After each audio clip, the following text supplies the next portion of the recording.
नमस्कार, मी सुप्रिया रेसिपीमध्ये सर्वांचं स्वागत आहे.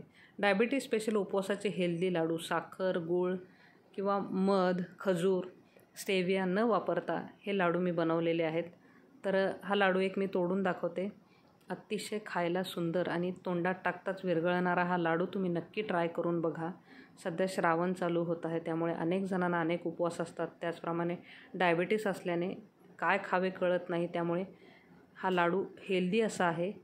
तर तुम्ही नक्की ट्राय करून बघा. तर आपण रेसिपीला सुरुवात करूयात. तर सर्वप्रथम एक वाटीवर मी डेसिकेटेड कोकोनट घेतलेला आहे. तुम्ही खोबऱ्याचा खीस घेतला तरी हरकत नाही. घरी खोबरं खिसून एक वाटी खोबऱ्याचा खीस घ्यायचा आहे आपल्याला आणि तो आपल्याला मंद आचेवर व्यवस्थितरित्या भाजून घ्यायचा आहे, म्हणजे परतून घ्यायचा आहे, जेणेकरून हे लाडू जास्त दिवस टिकतात. हे लाडू खराब होत नाहीत. त्यामुळे छान भाजून घेतलेला आहे, बघू शकता. छान बदामी रंगावर भाजून घेतलेला आहे. आणि इथे मी बदामाचे 1 वाटी बदाम घेतलेले आहे आणि बदामाने छोटे छोटे पीसेस कट करून घेतले, जेणेकरून आपल्याला हे जे परतायला सोपं पडेल. आधी आपल्याला कोरडंच असं छान भाजून घ्यायचं आहे. तुम्ही बदामासोबतच 1 वाटी शेंगदाण्याचा वापर केला तरी हरकत नाही. तर इथे मी 1 चमचा तूप घालून घेतलेला आहे आणि तुपावर छान आपल्याला लाल तांबूस असे छान परतून घ्यायचे आहेत बदाम, जेणेकरून लाडू अतिशय स्वादिष्ट असे बनतात.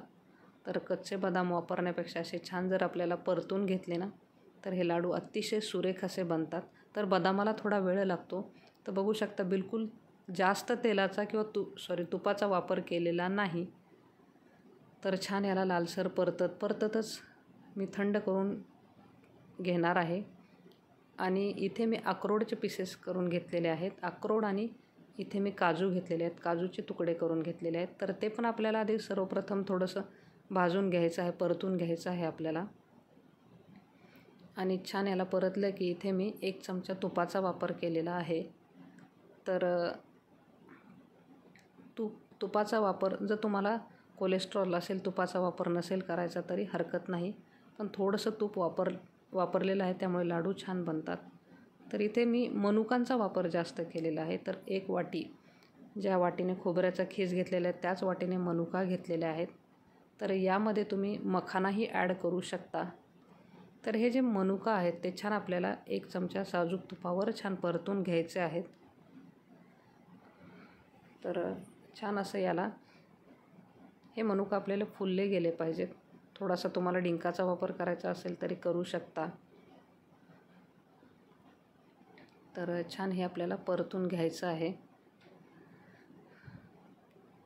तर यामध्ये तुम्हाला जर 1 वाटी राजगिऱ्याचं पीठ ॲड करायचं असेल तरी करू शकता. ते छान बेसनासारखं तुपावर आपल्याला आधी भाजून घ्यायला लागेल. ते याच्यामध्ये घातले तर जास्त प्रमाणात लाडू बनतील. त्यामुळे राजगिऱ्याचं किंवा शिंगाड्याचं कुठलंही पीठ छान तुपावर भाजून तुम्ही या लाडूमध्ये ॲड करू शकता. हे जे भाजलेले जिन्नस आहेत ते छान थंड झालेले आहेत. तर बघू शकता, हे व्यवस्थितरित्या आपल्याला याला मिक्सरवर काढून घ्यायचं आहे. तर खोबऱ्याचा खीस नाही घातला तरी हरकत नाही, कारण ऑलरेडी तो बारीकच असतो. तर हे सर्व जिन्नस मी मिक्सरच्या भांड्यात, बघू शकता, ज्याप्रमाणे आपण शेंगदाण्याचं कूट काढतो त्याचप्रमाणे हे आपल्याला निघतं. तर बाइंडिंग येण्यासाठी छान हे तुपावर परतल्यामुळे ह्याला छान तूप सुटलेलं आहे ह्या मिश्रणाला. आणि हे जे मनुका आहेत, ह्या मनुकासुद्धा आपल्याला मिक्सरवर फिरवून घ्यायच्या आहेत. तर याला छान मिक्सरवर फिरवून घेतलेलं आहे. बघू शकता किती छान असे हे ओलसर, म्हणजे बाइंडिंग येण्यासारखे, लाडू बनण्यासारखं मिश्रण झालेलं आहे.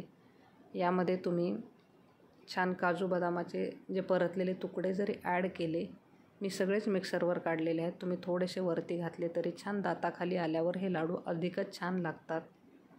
त्यामुळे थोडेसे जे हे तुकडे आहेत ते तुम्ही ह्याच्यामध्ये ॲड करू शकता. तर बघू शकता, एकाच हाताने हा लाडू मी वळत आहे. तर छान याला गोल गोल असं हातावर फिरवून घ्यायचं आहे. आधी मिश्रण थोडं तोंडात टाकून बघा.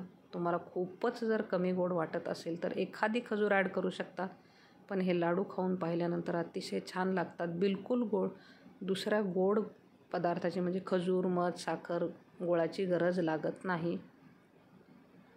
तर हे जे खोबरं आहे त्यामध्ये, खोबऱ्यामध्ये या डेसिकेटेड कोकोनटमध्ये मी याला छान घोळवून घेणार आहे, जेणेकरून हे लाडू छान दिसावेत आणि चवीलाही छान लागतात. तर ह्या खोबऱ्याच्या खिसामध्ये घोळवल्यावर हे लाडू सुंदर दिसतात आणि हातावर अशा पद्धतीने वळल्यानंतर याला छान चकाकी येते. अतिशय सुंदर असा हा लाडू तयार होतो. श्रावण महिना आहे त्यामुळे जास्त प्रमाणात असे लाडू बनवले तरी हरकत नाही. तर बघू शकता अशा पद्धतीने याला खाली घोळून घेतलं तर हा खोबऱ्याचा खीस निघत नाही. त्यामुळे अशा पद्धतीने लाडू तुम्ही तयार करून ठेवू शकता. श्रावण महिना येत आहे आणि डायबिटीस असल्यामुळे भूक जास्त लागते, तर त्या लोकांसाठी हे लाडू अतिशय हेल्दी आहेत. एवढ्या मिश्रणात इतके लाडू बनलेले आहेत. रेसिपी आवडल्यास तुम्ही लाईक, शेअर आणि सबस्क्राईब करू शकता.